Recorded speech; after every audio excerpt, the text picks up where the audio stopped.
See siin on Tallinna linnavalitsuse pressikonverentside ruum. Siin nädalaid pole enam pressikonverentsi toimunud, sellepärast et vana linnavalitsus midagi olulist enam ei otsusta ja uus linnavalitsus pole veel ametisse astunud, aga mida vana linnavalitsus veel teeb, on kompra otsimine uue linnavalitsuse kohta.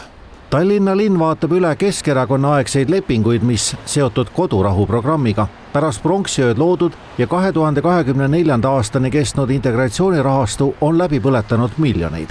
Me leiame kümneid ja kümneid MTÜ-sid, kes siis sellisest projektitaotluste voorust on saanud regulaarselt suhteliselt sellistele juhuslikele või mille sisuline kvaliteet on küsitav oma tegevustele toetust. Kõik ei ole muidugi kahtlane raha. Sealt on saanud raha väga erinevad tegevused, näiteks Pimedate ööde filmifestivalini välja.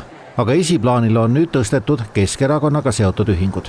Paraku tõesti joonistuvad välja ka MTÜ-d, kelle kohta siis Riigikogu korruptsioonikomisjon on juhtinud tähelepanu, et nad on figureerinud kapo aastaraamatutest, ka nemad on sealt toetust saanud.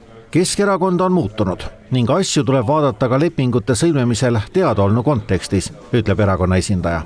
Loomulikult Keskerakond on seisukohal, et kõik isikud, kes panevad toime Eesti riigi vastu kuriteo, peab vastavalt ka siis kohtama need inimesi ja sellega ju praegu julgeolekuasutused ka tegelevad. Ja ma arvan, et kõik, mis puudutab üleüldiselt selliseid poliitilisi väljaütlemisi, siis see on poliittehnoloogiline ja laseme ikkagi julgeolekuteenistusele tööd teha.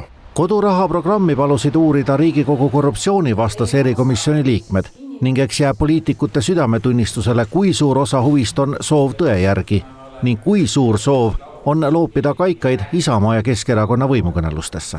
Kõige naljakam oli võib-olla see, kui Isamaa poolt teatati, et Keskerakond on muutunud.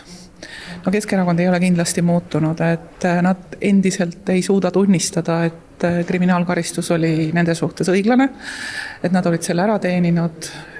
Nad eitavad seda, et Keskerakonna võimu ajal on rahastatud Oleg Bešedini tegevust. Isamaa on täna sellises punktis sellepärast, et Reformierakond ei ole muutunud ja ta vaatab suhteliselt inimeste toimetulekul ülevalt alla ja eeldab, et kogu siis kliimapaketi ja muude maksupidustustega Eesti rahval läheb paremini. Ja me oleme tänasesse olukorda just kõige Reformierakonna enda juhtimisvigade kätte jõudnud. Aga kas Keskerakond muutub, seda tuleb küsida ju Keskerakonna käest. Nende suu läbi on nad öelnud, et nad on õppust võtnud, nad on aru saanud, nad on muutumas.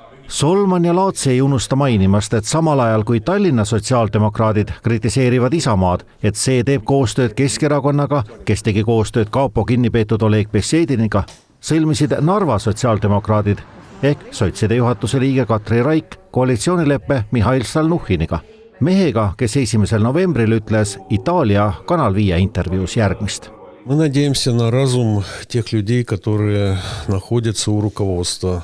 При этом с горечью должен признать, что больше надежды у нас на российское руководство. Tallinna rahakoti Bešedini ja kodurahuga seoses arutab Riigikogu korruptsioonivastane erikomisjon homme.